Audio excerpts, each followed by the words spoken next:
Voilà. Donc, bonjour à tous. On continue le cours sur les catégories et on continue à tourner autour de cette notion de transformation naturelle, plus particulièrement d'isomorphisme naturel. Et voilà, donc on a bien vu ce dont il s'agissait et aujourd'hui on va voir un isomorphisme pas naturel. Donc on va un petit peu rentrer. Ils ont changé les couleurs, c'est où? Toutes les semaines, ils changent. Alors peut-être si je reste appuyé, ils vont me proposer les couleurs. Faut que tu balayes, voilà, tu balayes les. OK. Donc un isomorphisme non naturel. Donc ici, je vais suivre une démonstration qui est donnée dans le bouquin de Emily Riehl. Donc le bouquin de Riehl qui est assez sympa, qui s'appelle Category Theory in Context.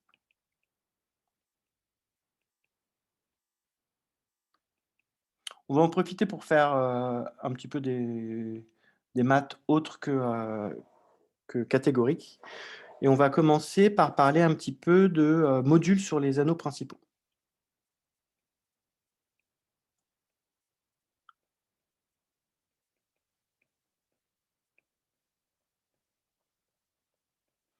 Donc, exemple, donc un anneau principal, c'est un anneau commutatif, hein, bien sûr. Donc A est commutatif. Je pense qu'on doit rajouter l'hypothèse d'intégrité. Je ne sais pas si c'est automatique ou pas avec la condition suivante. Et la condition la plus importante, c'est que tous les idéaux de A sont principaux. I idéal de A implique I principal, c'est-à-dire le fait qu'il existe A appartenant à grand A tel que l'idéal I soit engendré par A. Donc l'idéal engendré par A, je le note comme ça, éventuellement. On peut le noter aussi comme ça. Et donc les exemples d'anneaux principaux, c'est Z et par exemple K croche X avec K corps. Voilà. Et donc il y a un résultat. Alors, j'ai pas regardé la preuve, mais on peut peut-être prendre quelques instants pour y réfléchir. Donc théorème sur les. Donc je considère M un A module je crois que c'est A. Je suis même plus sûr des hypothèses. L'idée, c'est si M est un A module libre, alors et si N donc M est un A module libre et si N est un sous-module de A, alors N est libre.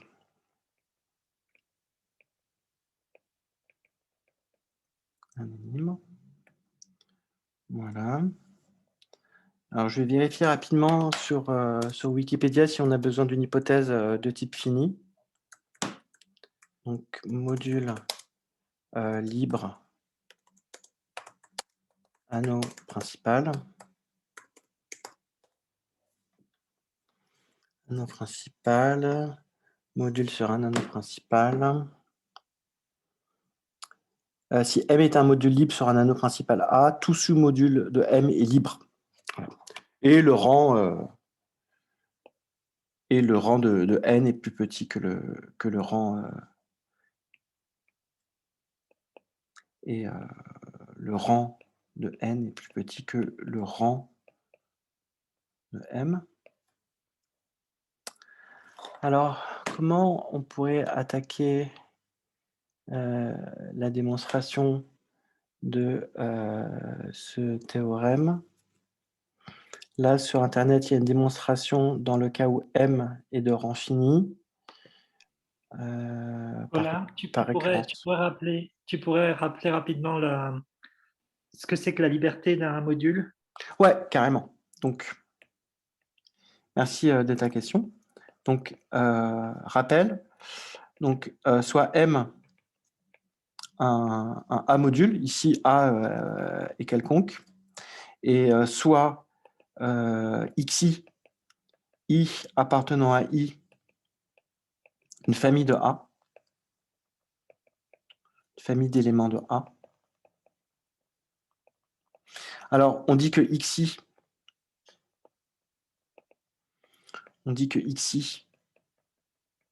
est une R base de A, si et seulement si de définition, et bien pour tout X appartenant à A, il existe une unique famille de scalaires, presque nulle, telle que X est égal à la somme des lambda I X. C'est la même définition que pour un espace vectoriel. Voilà. Et un module libre, c'est un module qui possède une base.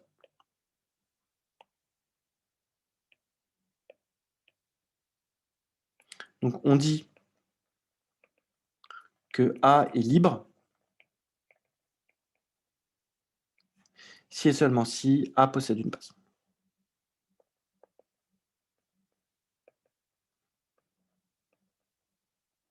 A possède une base. Et voilà. IE, A est libre si et seulement si il existe un ensemble grand I tel que A. Alors, ce n'est pas A qui est libre et ce n'est pas A qui possède une base, c'est M. Donc, on dit que M est libre. Pareil, là, ce n'est pas pour tout X appartenant à A, c'est pour tout X appartenant à M.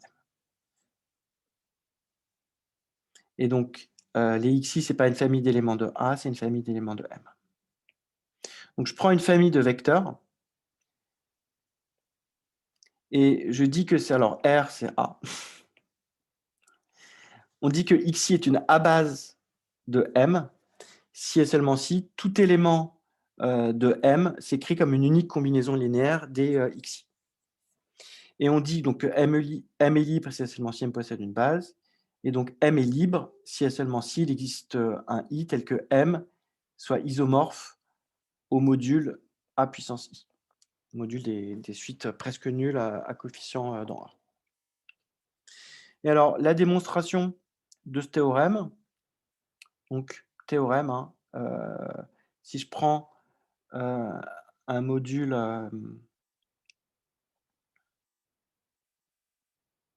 libre, eh bien un sous-module est encore libre. Bon, le théorème est faux si l'anneau n'est pas supposé principal. Donc ici, A est principal.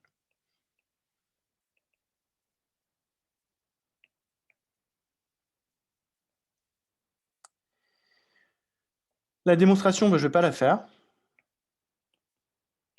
Une démonstration dans le cas libre fini, libre de type fini, eh bien, c'est par récurrence. Voilà. Donc j'imagine que dans le cas quelconque, ça doit être un truc genre Zorn.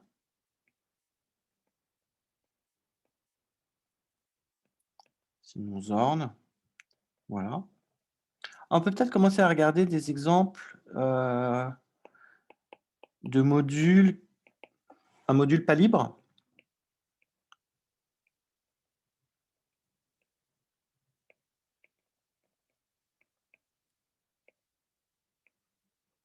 Alors déjà, ce qui est très important de voir, c'est que Z module, c'est exactement la même chose que groupe abélien. Vraiment, c'est les mêmes catégories. C'est les mêmes objets. Un Z module, c'est la même chose qu'un groupe abélien. Donc ça, bah, on peut le démontrer, on peut le voir. Bah, effectivement, si je prends M plus et la scalarisation, un Z module, bah, en particulier, M plus est un groupe abélien. Ça fait partie des axiomes des modules. La loi de plus est une loi de groupe abélien. Et réciproquement, si je prends M plus un groupe abélien, je veux définir une scalarisation par Z, eh bien, en fait, on n'a pas le choix. On est obligé de poser, que n scalaire x, où n est un élément de Z et x est un élément de M, bah, c'est nécessairement n plus, c'est nécessairement x plus x plus x, n fois.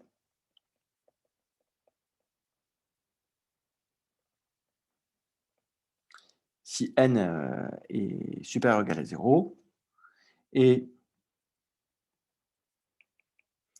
si n est négatif, eh bien, on pose n scalaire x, on n'a pas le choix, c'est l'opposé de moins n scalaire x. Et donc, en fait, c'est la même chose. Hein. Un Z module et un groupe abélien, c'est pareil. Et donc, on peut chercher un groupe abélien qui n'est pas libre. Bah, déjà, on peut remarquer qu'un groupe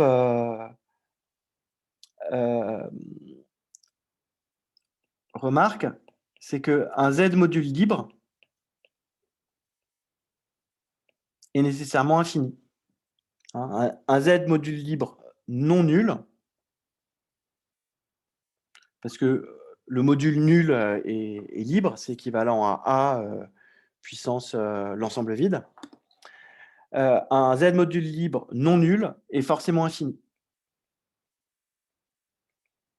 Donc, finalement, si G est un groupe abélien fini, ben G n'est pas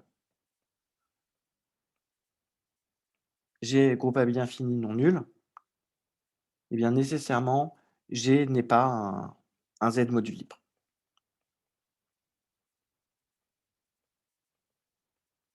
Voilà.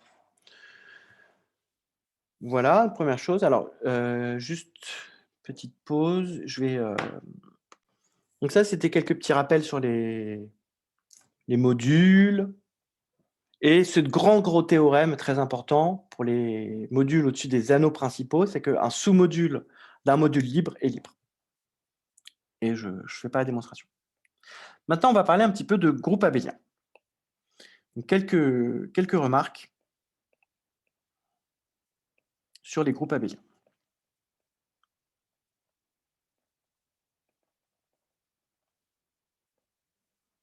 Donc, je vais me fixer G un groupe abélien.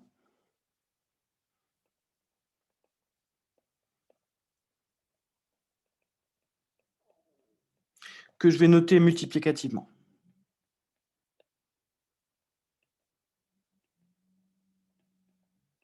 Donc, c'est vraiment, il y a deux mondes. Hein. J'ai un collègue qui dit un groupe abélien, c'est pas un groupe. Et c'est vrai qu'un groupe, on a tout le temps envie de noter sa loi multiplicativement. On est dans le monde des groupes. Mais un groupe abélien, c'est un Z module, c'est un espace vectoriel. On est sur un type d'objet différent. On a plutôt envie de noter sa loi additivement. Ici, je vais jouer un petit peu sur les deux plans. Et donc, je considère G un groupe abélien, mais que je note multiplicativement. Et je note, donc, je considère un élément X dans G.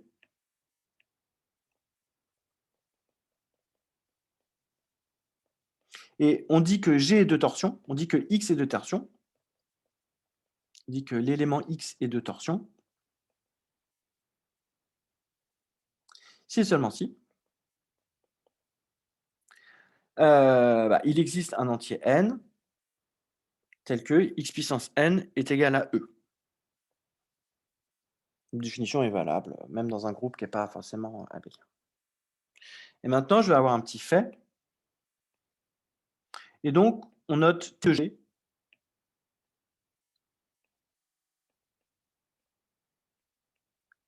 On note T de G, l'ensemble des éléments de torsion. L'ensemble des éléments de G qui sont de torsion.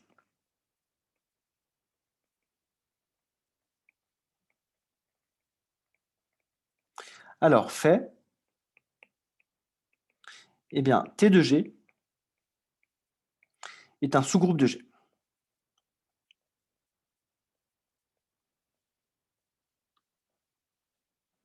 Un sous-groupe de G.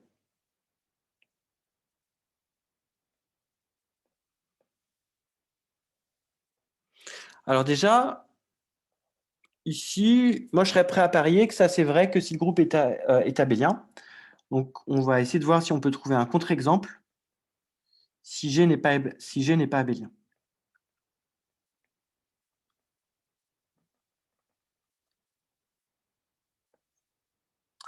Eh bien, je vais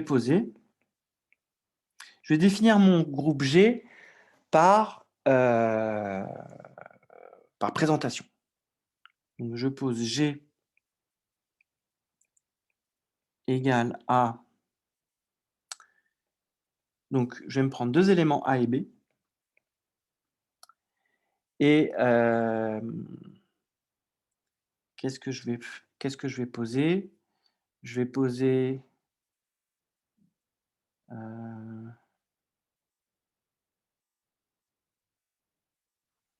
comment je pourrais faire ça? Bah, je vais dire tel que AB au... Ah, je ne sais pas si ça a marché mon truc. Essayons. Tel que AB puissance n égale B puissance n égale 1. Donc, eh bien, AB est de torsion.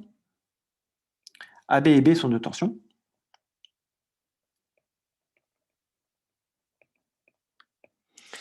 Mais j'ai envie de dire, a priori, il n'y a pas de raison pour que A soit de torsion. Donc, B-1 est aussi de torsion. L'inverse d'un élément de torsion est de torsion.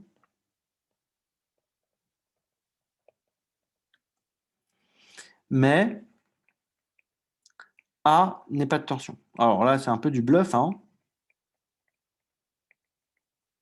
A n'est pas de torsion. On peut regarder ce qui se passe dans le cas n égale 2, par exemple. Alors, qu'est-ce que j'ai comme relation? J'ai AB qui est égal à 1, et j'ai B carré qui est égal à 1. Et donc je peux multiplier, ça je vais l'appeler A, et ça je vais l'appeler B. Si je fais A fois B, ça me fait ABA égale B. ABA égale B.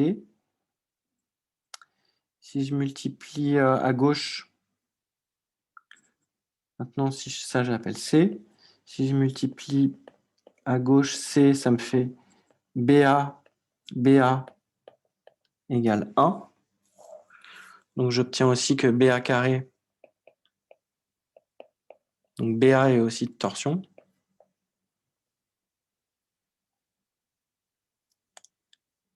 BA est aussi de torsion. Et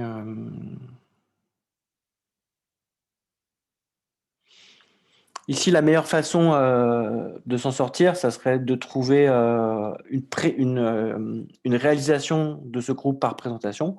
Par exemple, des matrices qui vérifient A fois B au carré égale 1 et b carré égale 1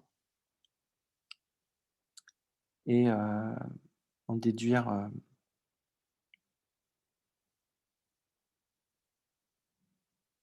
que ça marche. Bon, j'ai pas trop, je suis pas plus inspiré que ça. Parce que là, la seule preuve de toute façon que je pourrais présenter, c'est je n'y arrive pas. Donc A n'est pas de torsion. J'arrive pas à pouvoir, grâce à des simplifications, me retrouver avec A carré égale 1 typiquement. Voilà, donc une, heu, une meilleure preuve,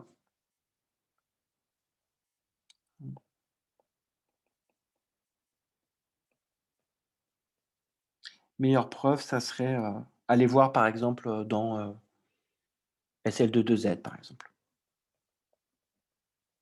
Chercher dans SL de 2Z ou GL de 2R. Hein, des exemples de matrices qui, quand on les multiplie entre elles, ça fait un élément de torsion, l'autre est de torsion, mais le produit marche pas. Non, donc je laisse ça comme exercice pour, et maintenant on va voir, si dans la preuve que T2G est de torsion, on utilise la caractère commutatif. Je pense que oui.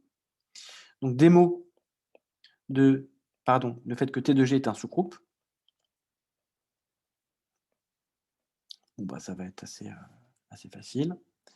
Bon, d'une part, bon, bah, si X est de torsion, X-1 est de torsion. Ça, pas de problème. Il suffit juste de prendre l'inverse de la relation x puissance n égale 1, ça nous fait l'inverse de x puissance n égale 1. Et deuxièmement, bah, si je prends x et y, deux éléments de torsion, bah, j'écris x puissance n égale 1, j'écris y puissance m égale 1, j'en déduis que x puissance n m égale 1, en élevant cette relation-là à la puissance n, et en élevant l'autre relation à la puissance n, j'obtiens que y puissance nm égale 1, et donc j'obtiens que x puissance nm, y puissance nm égale 1, et vu que le groupe est abélien,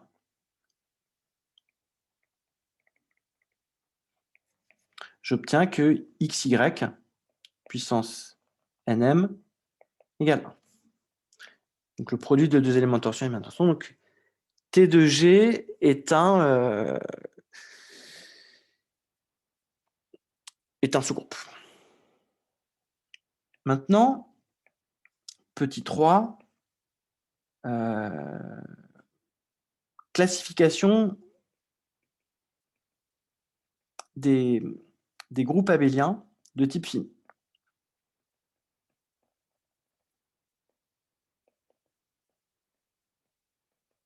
Alors déjà, on va préciser ce que ça veut dire qu'un groupe abélien est de type fini. Bah, là, c'est juste la définition. Si je prends A, un anneau, et M, un A module, je dis que A est de type fini, je dis que M, est de type fini, sous-entendu en tant que A module.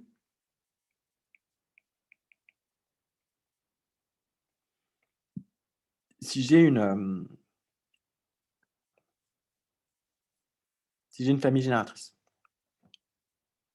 si et seulement si, il existe x1, s'il existe n, et s'il existe x1, xn, des vecteurs de M qui soient une famille génératrice. Hein, donc tels que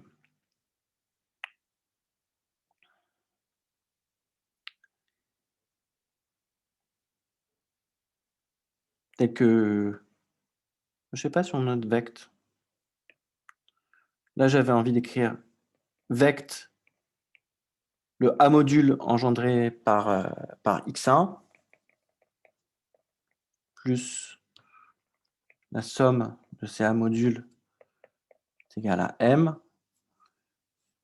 Ça, comme vecte, ça fait quand même un espace vectoriel. Bon, ça, c'est A fois x1, c'est l'ensemble, c'est la droite engendrée par x1 dans le monde des A modules. Ça, c'est A xn, on pourrait aussi noter comme ça. Mais finalement, tout ça, je peux l'écrire de façon plus concrète, si et seulement si, pour tout x appartenant à M, il existe une famille lambda i de scalaires telle que x est égal à la somme des lambda x. Ça, c'est ce qu'on appelle un module de type fini. Et on a un petit fait sympa. C'est donc je considère M un A module. J'ai plus d'hypothèse sur A. Eh bien, M est de type fini si et seulement si il existe N et il existe une fonction, il existe une fonction, il existe f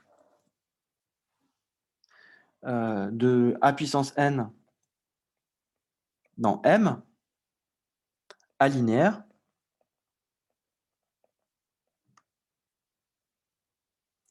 qui est surjectif. C'est pareil.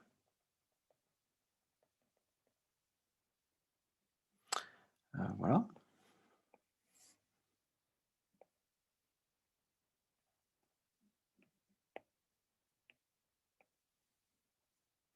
Alors, comment je peux noter ça, là? Bon, juste les notations, ça veut dire que f appartient à l'ensemble des morphismes.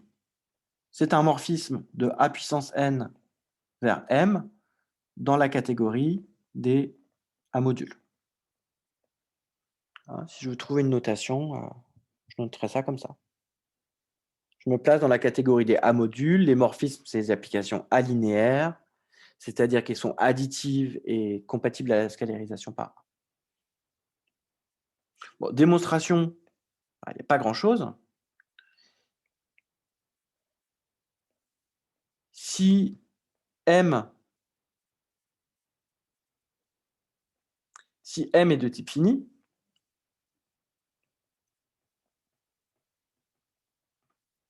eh bien, je me donne x1, xn, une famille génératrice.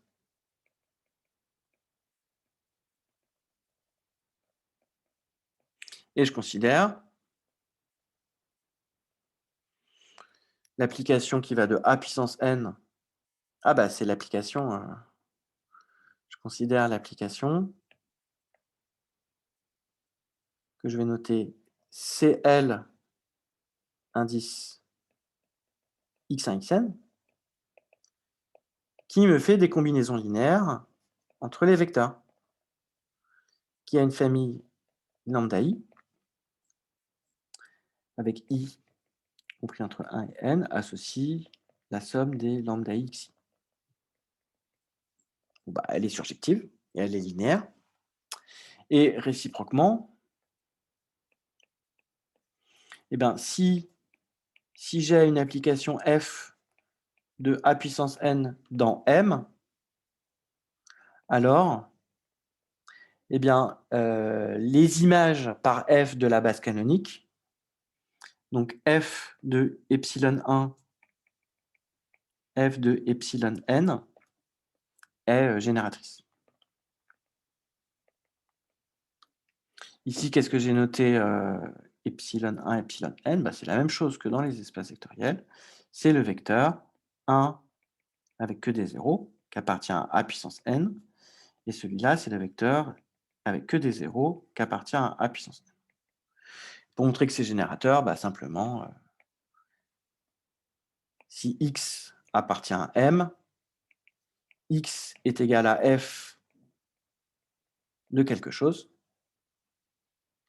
et quelque chose, il est égal à A1 à n, et alors, j'ai bien x qui est égal à la somme des AI fois f de epsilon i.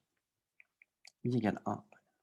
Voilà. C'est de l'algèbre linéaire de base, et donc, c'est juste une caractérisation. Donc, de type fini, ça veut dire, j'ai un A puissance n qui se surjecte sur moi. Mais c'est pareil pour les algèbres de type fini. Une algèbre de type fini, c'est j'ai un K crochet x1, xn qui se surjecte sur moi. Simplement, je suis de type fini en tant qu'algèbre. Ça, c'est complètement différent. Par exemple, K crochet x est de type fini en tant qu'algèbre, au-dessus de K, il est engendré par un seul élément, l'indéterminé grand X, mais K crochet x en tant que K espace vectoriel n'est pas de type fini. Juste petite subtilité de vocabulaire. Donc K crochet x n'est pas un K module de type fini. Ici, K module, c'est égal à K espace vectoriel. Hein. C'est pareil, c'est K est un corps. Mais K crochet x est une algèbre de type fini. Est une K-algèbre. Donc, il y a une définition différente. Hein. K-algèbre de type fini. Voilà. Voilà. Donc, ça, c'était un petit rappel sur les modules de type fini. Alors, je regarde un petit peu mon plan, parce que j'en étais. Classification des groupes abéliens de type fini. Et donc, on a un résultat. Classification des groupes abéliens de type fini. Donc, théorème. Ben, soit j'ai un groupe abélien de type fini,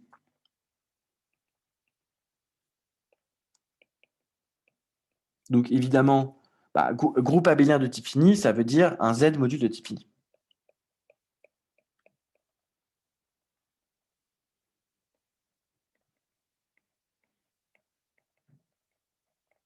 Donc, qu'est-ce que ça veut dire si je reformule mon groupe? Je le note toujours multiplicativement. Ça veut dire qu'il existe G1, Gn appartenant à grand G, tel que pour tout x appartenant à G, il existe des entiers K1, Kn appartenant à Z, tels que x s'écrivent sous la forme G1 puissance K1, G2 puissance K2, Gn puissance Kn. Parce que si je traduis ça dans le monde abélien, c'est exactement la somme des Ki fois Gi dans l'écriture abélienne.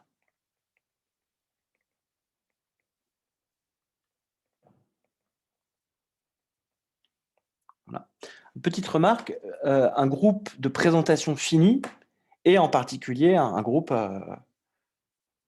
alors oui, alors là c'est un groupe de type fini, c'est plus dans le cadre des modules, donc j'allais dire en particulier un groupe de présentation fini et de type fini.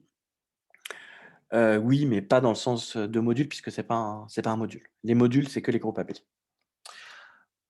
Voilà. Donc ici, j'étais encore dans les hypothèses de mon théorème.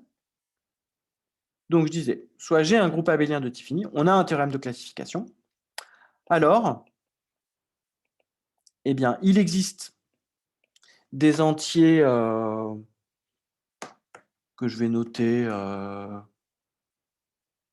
A1, etc., AK, par exemple.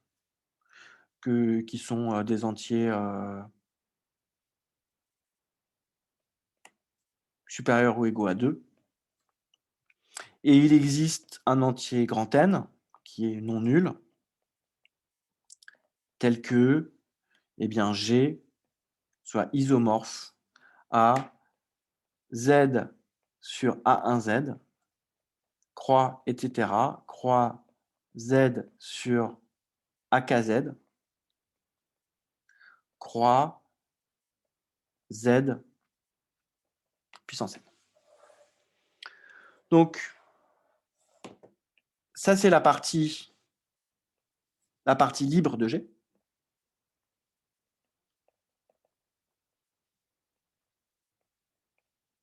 Et ça, c'est la partie de torsion de G.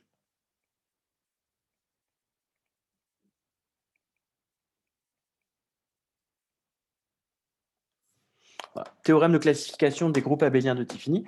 C'est un théorème, en fait, qui est vrai pour n'importe quel A-module de type fini.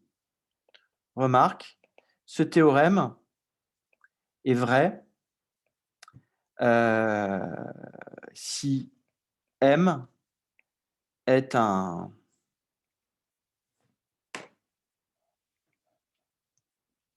A-module de type fini.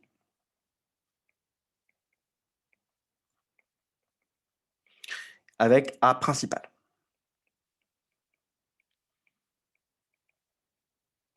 Voilà.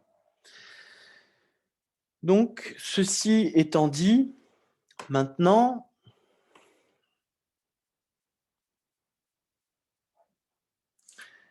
on va venir à une petit 3, ou petit 4, je ne sais plus. Petit 4. Petit 4, un isomorphisme.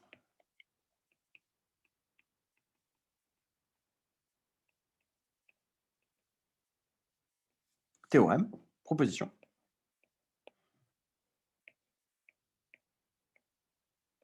Donc, soit G,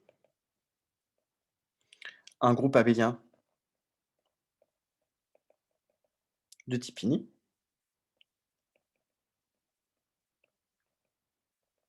Alors, G est isomorphe à T de G,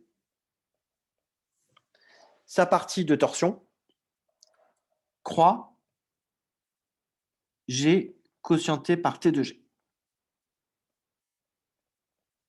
Sa partie libre.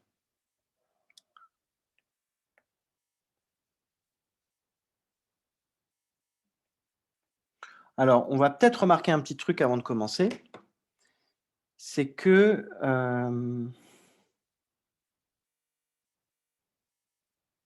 est-ce qu'on pourrait montrer que G sur T de G est libre?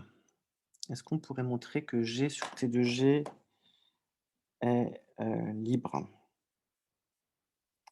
G sur T de G est libre. Là, comme ça, je ne me vois pas forcément l'improviser. En revanche, ce que je peux montrer facilement, je pense. Donc ici, je peux bien quotienter puisque je suis dans le groupe abélien, tout le monde est normal. Donc G sur T de G, c'est un groupe. Sans problème. C'est aussi un groupe abélien. Quotient d'un groupe abélien est abélien. Et donc, je peux calculer la torsion du groupe G sur T de G. Et donc, il n'y en a pas.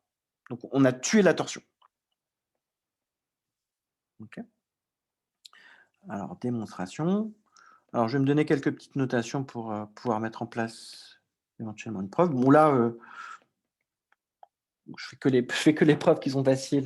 Je laisse les preuves non triviales de côté. Donc, ça nous permet juste de venir un petit peu, être un peu plus familier avec les objets. Donc, je considère pi la projection canonique et soit x appartenant, donc x égale pi de a dans g sur t de g. Et bon, ben, si j'ai x puissance n qui est égal à 0, ça veut dire que Alors, j'ai mis E, donc je vais mettre 1, allez. Je vais appeler 1 mes neutres, donc là, je vais mettre plutôt 1. X puissance n égale 1, bah, ça veut dire que j'ai pi de A puissance n qui est égal à 1, par morphisme, parce que la projection canonique a un morphisme, et donc ça veut dire que pi appartient à A puissance n est dans le noyau de pi, mais le noyau de pi, c'est ce par quoi on quotiente. Donc j'ai bien A puissance n qui appartient à T de G. Et donc A est de tension.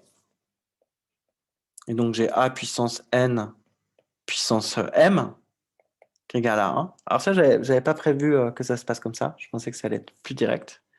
Et donc A est déjà de torsion. Et donc x égale 0. Et donc x qui est égal à pi de A est égal à 1. Donc il se passe bien ce à quoi on s'attend.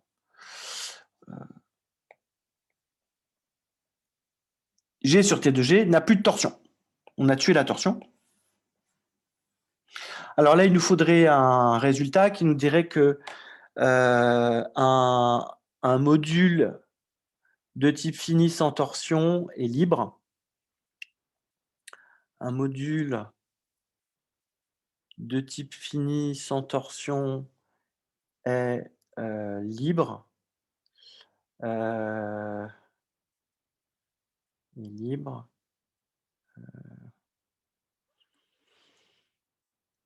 Proposition.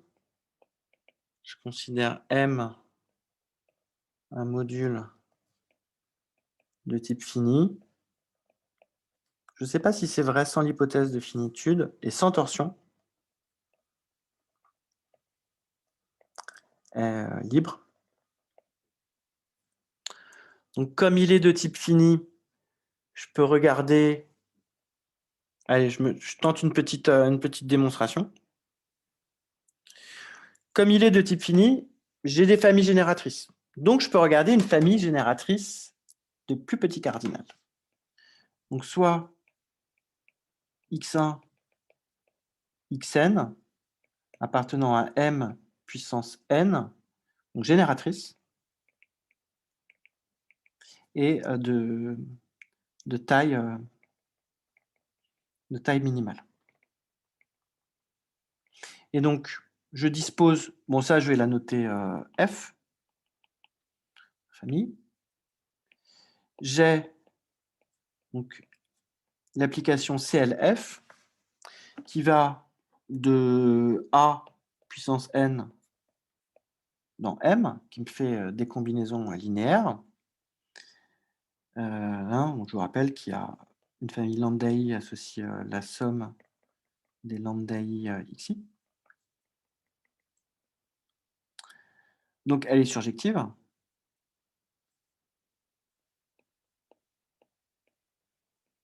CLF est surjective. Donc, j'obtiens quoi? J'obtiens que M est isomorphe à A puissance n sur le noyau de cette application.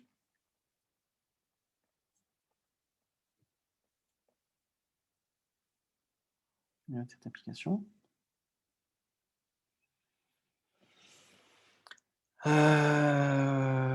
Toc, toc, toc, toc, toc. Et maintenant, je vais montrer que ce noyau est nul. Alors, ici, je sais que ker CLF est aussi de type fini.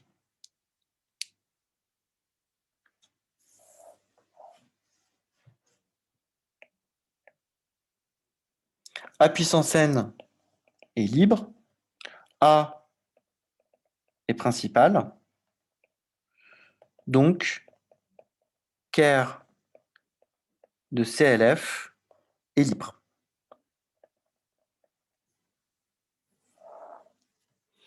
IE ker de CLF, c'est égal à A E1 plus etc.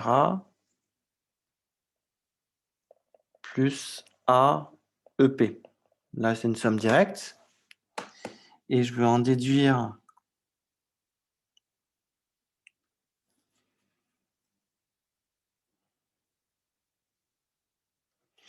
alors là, il y a un résultat, je ne sais pas si c'est vrai, mais je pense que c'est vrai. C'est que je peux compléter. On complète E1, EP en une base de A puissance n. E1, EP, EP plus 1, etc. En, base de la puissance n. Donc là, j'ai besoin d'un résultat. J'imagine qu'il est vrai. C'est que si mon anneau est principal et que j'ai une famille libre, je peux l'étendre en une base de l'espace total. Donc, à vérifier.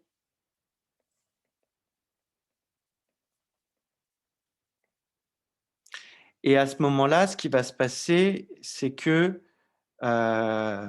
cette famille-là va être génératrice. L'image de cette famille-là va être génératrice. Et donc, ça vient contredire la minimalité.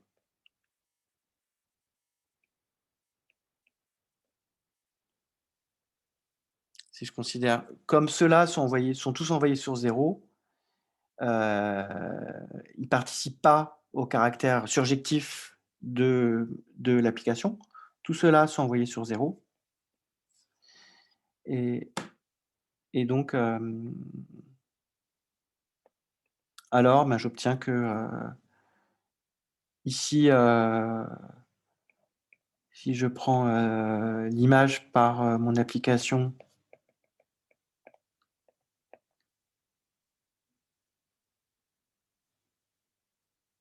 ouais, ou j'ai peut-être plus simple. Alors, j'ai A puissance n moins p dans M qui juste fait la combinaison linéaire entre les EP plus 1, qui a lambda i associe la somme des lambda i EI, mais de i égale p plus 1 à n, qui est surjective. Donc j'ai obtenu voilà, absurde. Voilà, donc une ébauche de preuve ici. Il nous manque un résultat de complétion.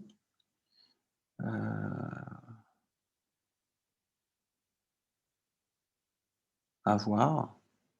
Mais en revanche, on a cette idée qu'un M module de type finissant torsion est libre.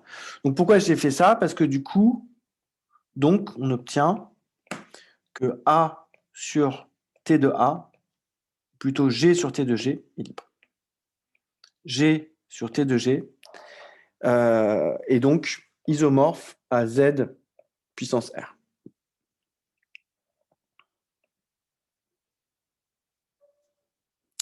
Et donc, on va revenir au résultat que j'affirmais. Voilà, c'est cette proposition. Une proposition, je vais la réénoncer. Proposition. Donc, j'ai un groupe abélien de type fini. Alors, G est isomorphe en tant que groupe à son groupe de torsion croît sa partie libre. Maintenant que j'ai plus ou moins ébauché le fait que c'était libre, c'est sa partie libre. La partie de torsion fois la partie libre, ça passe. Alors, la partie libre, il faut mettre entre guillemets, hein, parce que ça veut rien dire. En fait. Mais c'est ce qu'on va voir. Bon, démonstration de cette proposition. Eh bien, en gros,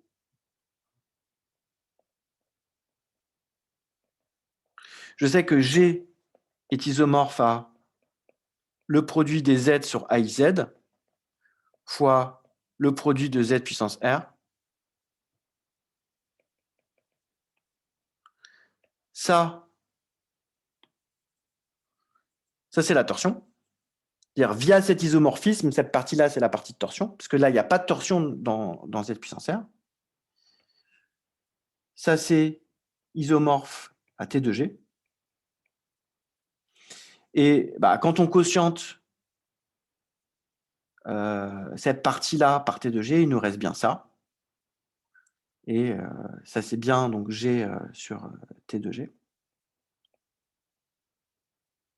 Voilà. Dans un groupe abélien, quand je quotiente par un des facteurs, j'obtiens l'autre. Là, j'ai un petit lemme. C'est que si G1 et G2 sont abéliens, alors, quand je fais G1 croix G2 et que je quotiente par G1, bah, j'obtiens G2. Donc en gros, ce théorème-là, il suffit que je le vérifie sur ma décomposition des groupes abéliens de type fini, et bon, bah, tout se passe bien. Donc on a toujours un isomorphisme entre G, T de G et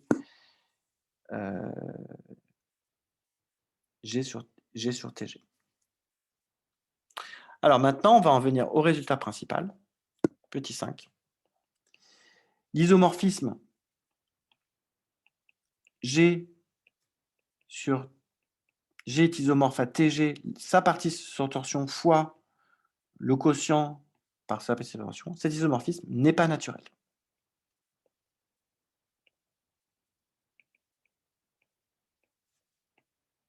Ce qui veut dire intuitivement, moralement, j'ai besoin. J'ai besoin de quoi? J'ai besoin d'une base de la partie libre pour pouvoir faire cet isomorphisme. J'ai besoin d'une base. Alors, je ne sais pas exactement de quoi j'ai besoin de base, mais j'ai besoin d'une base de quelque chose pour écrire cet isomorphisme. Et donc, c'est ça le but d'aujourd'hui, c'est de démontrer ça. Et donc, c'est là que je vais suivre la démonstration de Émilie. Donc, ici, on va supposer que cet isomorphisme est naturel. Donc, on suppose que cet iso est naturel.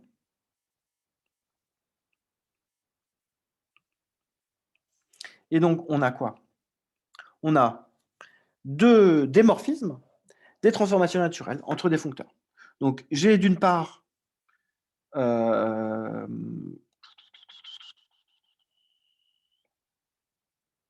je vais faire ça? Allez, je vais essayer de transposer la preuve dans le langage des groupes abéliens. Donc, j'ai ici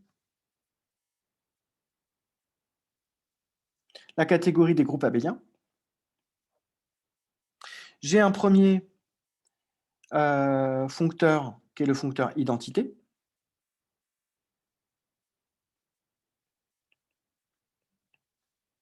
Qui a un groupe associé à un groupe. Et j'ai un deuxième foncteur que je vais noter F.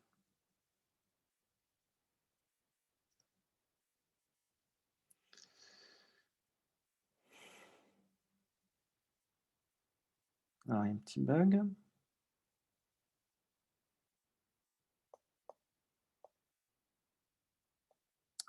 Et donc, j'ai un deuxième foncteur que je vais noter F.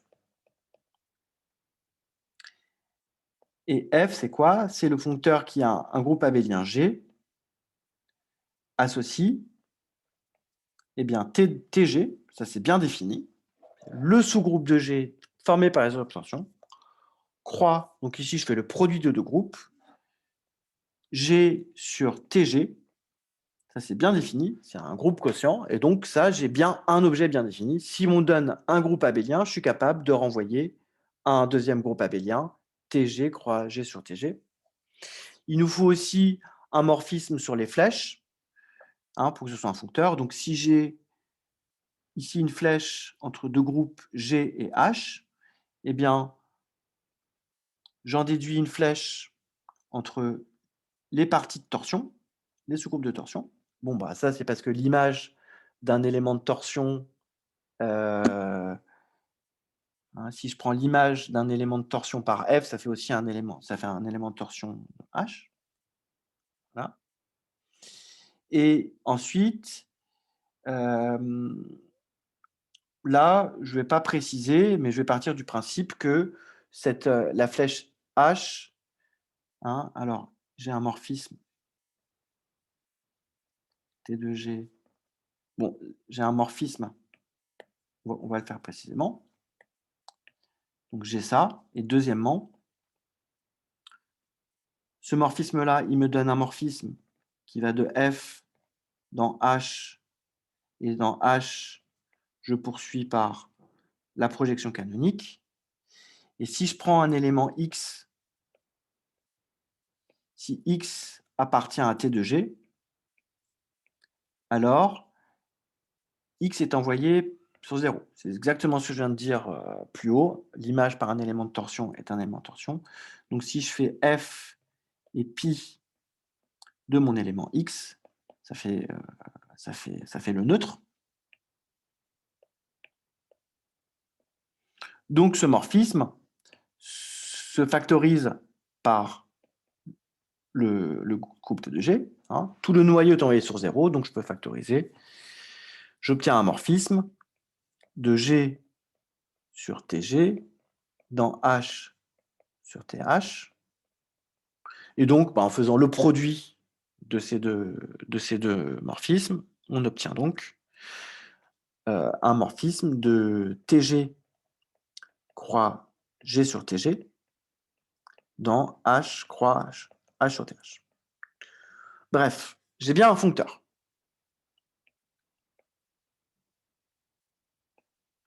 Bref, l'application qui a un groupe G associe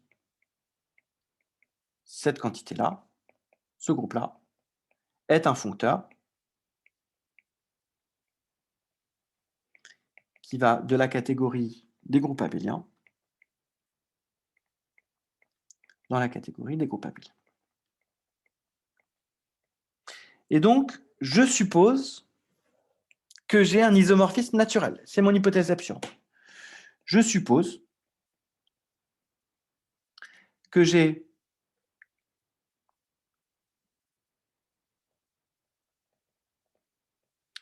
mes deux morphismes. Là, j'ai l'identité. Là, j'ai mon foncteur f. Et je suppose que j'ai un isomorphisme naturel. Hein, donc ça veut dire quelque chose. Hein, IE pour tout G.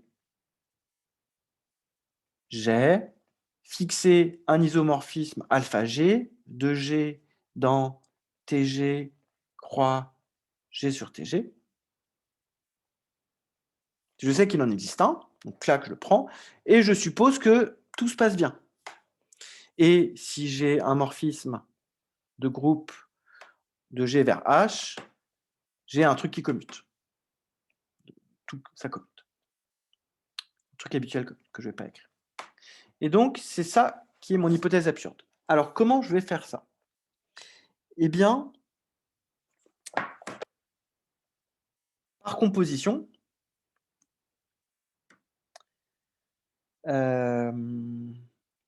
donc j'ai des isomorphismes naturels. Ça, c'est quelque chose que je vais admettre. Mais plutôt, ce n'est pas des isomorphismes naturels, pardon. J'ai des transformations, j'ai des morphismes naturels. Ce qu'on appelle plus communément des transformations naturelles. Alors, qu'est-ce que j'ai comme morphisme naturel, transformation naturelle? Mon groupe G, je peux l'envoyer naturellement sur G sur TG.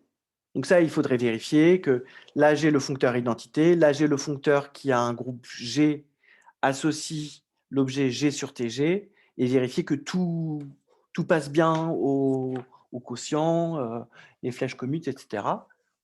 On l'a plus ou moins déjà fait, plus ou moins le fait que ce soit un foncteur. Donc ça, c'est un morphisme naturel. Et ensuite, j'ai un morphisme naturel aussi qui vient m'inclure G sur TG en mettant l'identité sur le premier facteur et en recopiant heu, le deuxième facteur. Donc ça, c'est des morphismes naturels, des transformations naturelles. Et donc en composant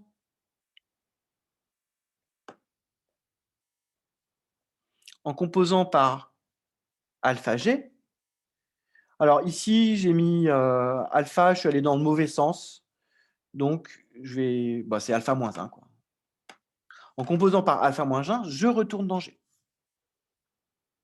Et donc bilan, qu'est-ce que j'obtiens? Bilan, j'ai un morphisme, j'ai une transformation naturelle. Une transformation naturelle, du foncteur identité groupe abélien dans le foncteur identité de groupe abélien. Hein, IE, là j'ai ma catégorie groupe abélien, là j'ai ma catégorie groupe abélien, là j'ai le foncteur qui a G associe G, là j'ai le foncteur qui a G associe G, et grâce à tout ça, j'ai un foncteur, j'ai une transformation gamma, transformation naturelle. Et ici, il y a un résultat qui est très intéressant, qui dit que, en fait, tout foncteur, c'est la clé de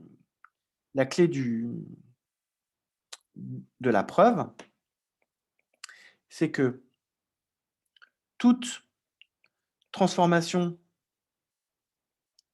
naturelle de identité de groupe abélien dans identité de groupe abélien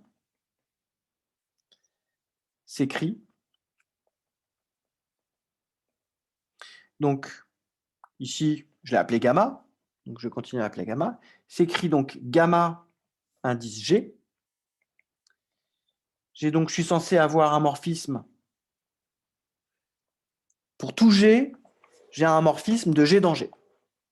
Et qu'un morphisme qui est défini naturellement. La seule façon de définir naturellement un morphisme de G dans G, c'est de dire que c'est le morphisme qui a X associe NX.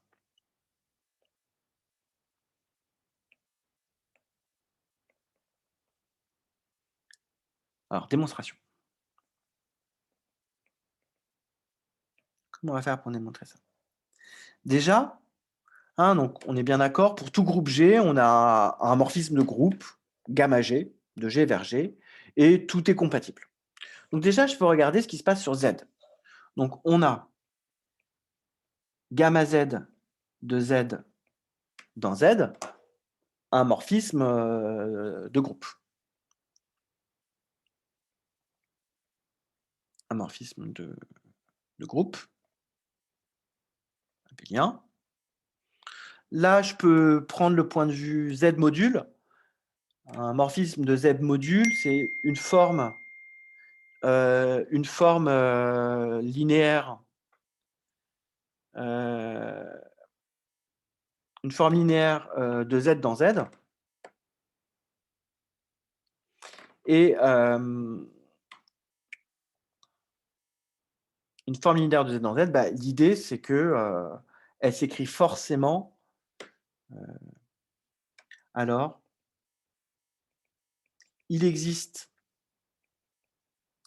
un entier n appartenant à Z, tel que, pour tout x appartenant à Z, mon morphisme s'écrive nx. Donc, je reprends. J'ai un morphisme de groupe gamma z de z dans z. Il s'écrit gamma z de x égale n fois x. Démontre. Oula. J'ai eu peur. Alors, ça, c'est pas cool. Tout vient de s'effacer. On suppose que cet ISO est naturel. Et je viens de perdre toutes mes pages. Fais Bon. undo. Tu sais, Ah le oui, bouton. et il est désactivé. Il est désactivé. OK. Donc, alors, qu'est-ce que j'ai perdu comme page? Oh, j'ai perdu plein de trucs, hein. Je suppose,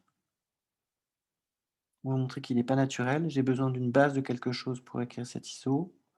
Donc, on suppose que cet ISO est naturel. Là, ensuite, j'expliquais ce que c'était que cet isomorphisme naturel. Je vérifiais que c'était un foncteur et je faisais tout ça. Je suis un peu triste d'avoir tout perdu là, d'avoir tout perdu. Ouais, c'est dingue. C'est dommage, ouais. Mais Je vais continuer la preuve, d'accord? ouais, Je vais continuer la preuve. Je ne vais pas pouvoir revenir en arrière, mais je vais continuer la preuve. Donc ici, on était sur le fait que j'ai donc, hein, on va refaire un petit bilan rapide. J'ai ici mes deux catégories.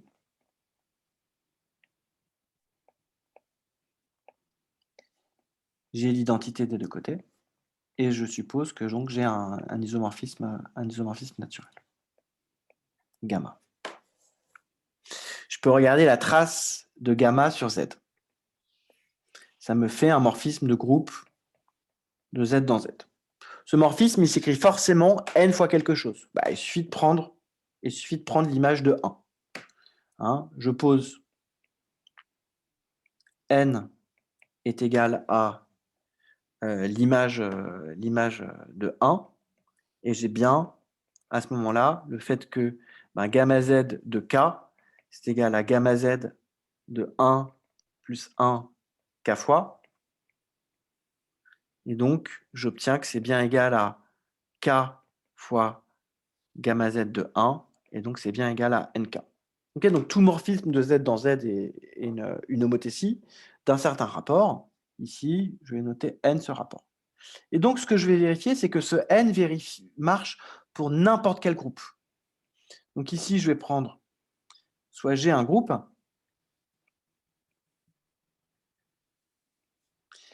qu'est-ce que j'ai? J'ai mon morphisme gamma g de g vers g. Premièrement, j'ai ça. Mais qu'est-ce que j'ai d'autre? Je vais fixer x. Je vais fixer x dans g. Et j'ai un morphisme de z dans g. Donc, mon but, c'est de montrer que gamma g de x est égal à nx. J'ai un morphisme de z dans g qui envoie 1 sur petit x. C'est bien un morphisme, hein, ça je vais le noter phi, c'est bien un morphisme, hein, phi de k est égal à kx, et voilà. Et donc maintenant, j'ai donc le fait que, alors on va voir ce qui se passe. J'ai ça. Là, j'ai ma transformation naturelle gamma z,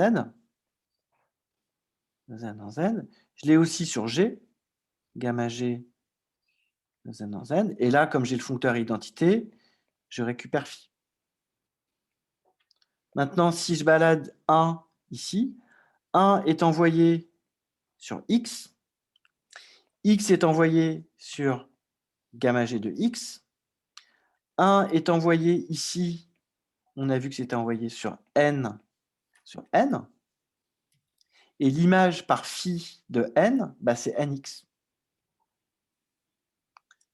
N est envoyé sur Nx, par définition de phi. Phi de k, c'est Kn. Et donc, j'ai bien montré que gamma G de X était égal à Nx. Donc, bilan, je viens de classifier ce qu'on peut appeler les endotransformations naturelles du foncteur identité.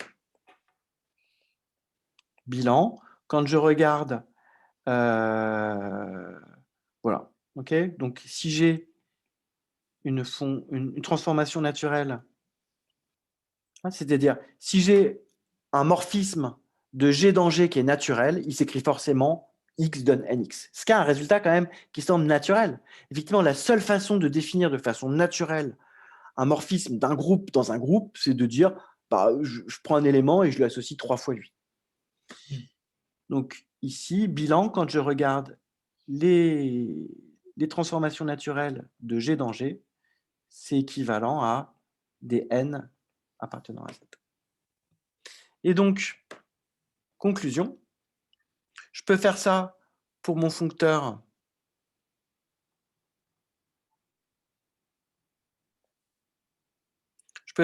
pour le foncteur gamma. Et donc, conclusion, on va se fixer un N. Donc, soit N appartenant à... Alors, il n'est pas dans N, il est dans Z. Soit N appartenant à Z, tel que... On avait dit, je vais dans G. Je le quotiente. Je l'inclus dans T de G croix G sur T de G. Et finalement, je le réenvoie par G via, ici, ma transformation naturelle alpha G moins 1. Et bien donc, ça... Je n'ai pas trouvé de transformation naturelle sur un donc ça, c'est égal à la multiplication par n. Waouh! Oh, ça recommence. Ça recommence. Waouh! Allez, je vais terminer ma preuve. Donc, j'ai G dans TG. Alors, j'ai G dans TG, croix G sur TG. On va le faire plus calmement. Je suis la preuve de Émilie.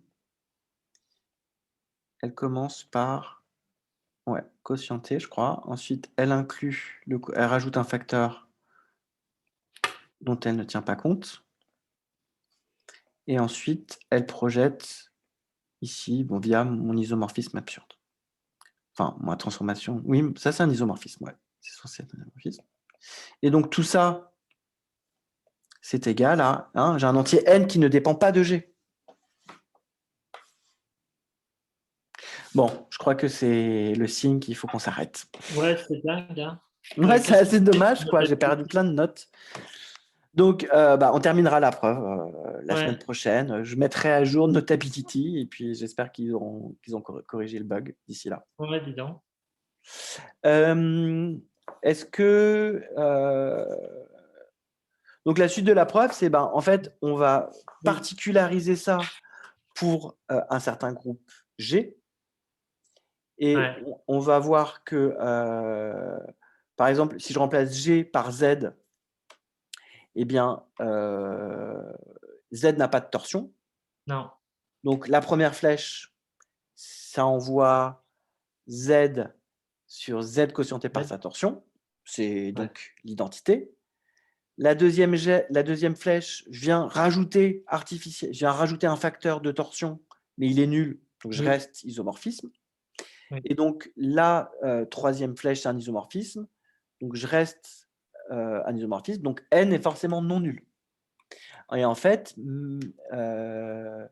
la seule façon même, à mon avis, pour que ça soit un isomorphisme, c'est que N est égal à plus ou moins 1. Parce que si j'envoie x sur 2x, j'ai pas moyen de revenir en arrière. Ouais. Donc n est égal à plus ou moins 1. Et ensuite, je vais faire le calcul avec genre z sur nz et je vais montrer que c'est absurde. D'accord.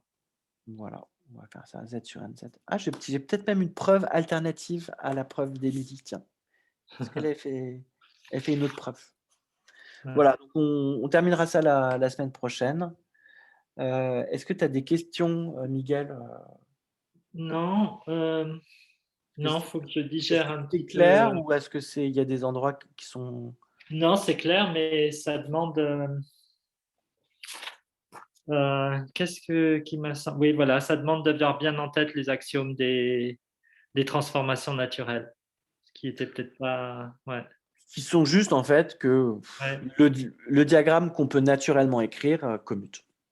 ouais, mais si tu les as pas bien en tête, la partie, tu vois, les diagrammes commutes et tout, ça passe vite et ouais, OK. mmh. Faut relire d'une fois sur l'autre, quoi. Ouais, mais en fait, tu as quand même l'idée que le diagramme commute, c'est bon, le truc naturel marche. En fait, Ouais, j'ai pas besoin d'avoir précisément, techniquement en tête ce que c'est que le diagramme. J'ai juste besoin d'avoir en tête que le truc naturel commute et quand j'en ai ouais. besoin, je me place dans un cas particulier. Ce que j'ai Mmh fait mh. là, dans le truc qui a disparu, c'est, tu vois, je prends un morphisme particulier de Z vers G qui envoie 1 sur X et je fais tourner la machine pour ce morphisme-là. Mmh. Et vu que je sais comment il agit sur Z et que je connais le morphisme de Z vers G, ça me permet d'obtenir des informations.